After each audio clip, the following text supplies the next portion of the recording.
আমি আব্দুল যদিও আজিম ছাত্র ছিলাম, চৌধুরী। আমি কিন্তু সংগঠক ছিলাম, মুক্তিযোদ্ধা সংগঠক। আমি ঢাকা ইউনিভার্সিটির ছাত্র হিসাবে আমি সমনি কলেজে 1968 সেটার ক্যাবিনেটের আমি জিএস ছিলাম।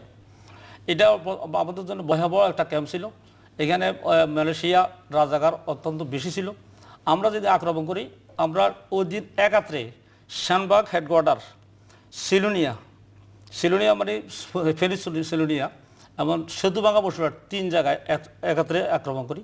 ওই আক্রমণ এখানে আমি কিন্তু অংশগ্রহণ করি। আমার নেতৃত্বে ছিল প্রায় 20 জন। আমরা সারা রাত্র তাদের সাথে যুদ্ধ করার পরে এখানে একটা খাল ছিল, এই জন্য আমরা অতিক্রম করতে পারিনি। তারপরে আমরা দেখা গেছে তারা সরে গেছে কিছু। তারা সরে যাওয়ার পর আমরা আগায় গেছি, রাস্তার অতিক্রমের পরে দেখা গেছে আমাদের গুলিতে তাদের একটা লোক আহত হয়েছে, সেটা হলো আবু জাফর। সে এখনও বাঁচিয়ে আছে। 6টা বুলেট তার হেড ঢুকছে, পিস্তলের বুলেট আমাদের লোকের দ্বারা। আর একটা হলো সাইদুল্লাহ, সে অস্ত্র হালাই আমাদের সাথে সারেন্ডার করে চলে এসছে। এখন দুজনে আছে জীবিত। আমাদের মুক্তিযোদ্ধা মোহাম্মদ আলী ভাই, আবুতাইর ভাই রাস্তা অতিক্রম করতেই তার মাথায় গুলি লাগে, সে সেখানে পড়ে গেছে। রহিম ওই সময় আহত হয়েছে। তারপরে আরেকজন আহত হয়েছিল, এর নাম বেলায়েত, মনে হয় আমরা বলে গেছিলাম। এই যে আহতগুলার আমরা আমাদের যোদ্ধারা গ্রামের ভিতরে ঢুকে নিয়েছে, ফানির ভিতরে যে গ্রামে নিয়ে নিয়েছে। আমরা শেষ পর্যন্ত 9টায় দেখুন 2 দিক থেকে, ফেনীর দিকে থেকে এবং চমুনির দিক থেকে তারা আর্মির গাড়ি আসতেছে।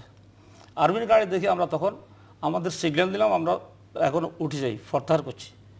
এই সারা রাত্র ফানির ভিতরে আমরা যুদ্ধ করছি। আমাদের সংখ্যা ছিল আমরা অনেক কম, আমাদের লোক বিভিন্ন জায়গায় কতজন ছিল? আমরা এখানে ছিলাম, আমার গ্রুপে ছিল 20। দক্ষিণ অঞ্চলে ছিল, ওনার নেতৃত্বে ছিল আবুল কালাম আজাদ, আমাদের উপজেলা চেয়ারম্যান ছিল, ওনার নেতৃত্বে ছিল 10 কি 12 জন। রাস্তাটা এমন বাগ হচ্ছে, দক্ষিণ দিকে হলো ক্যাম্প, উত্তর দিকে খাল, পরে মেন রোড। এই জন্য আমাদের লোকরা আহত হয়ে গেছে, ফানিতে পড়ে গেছে।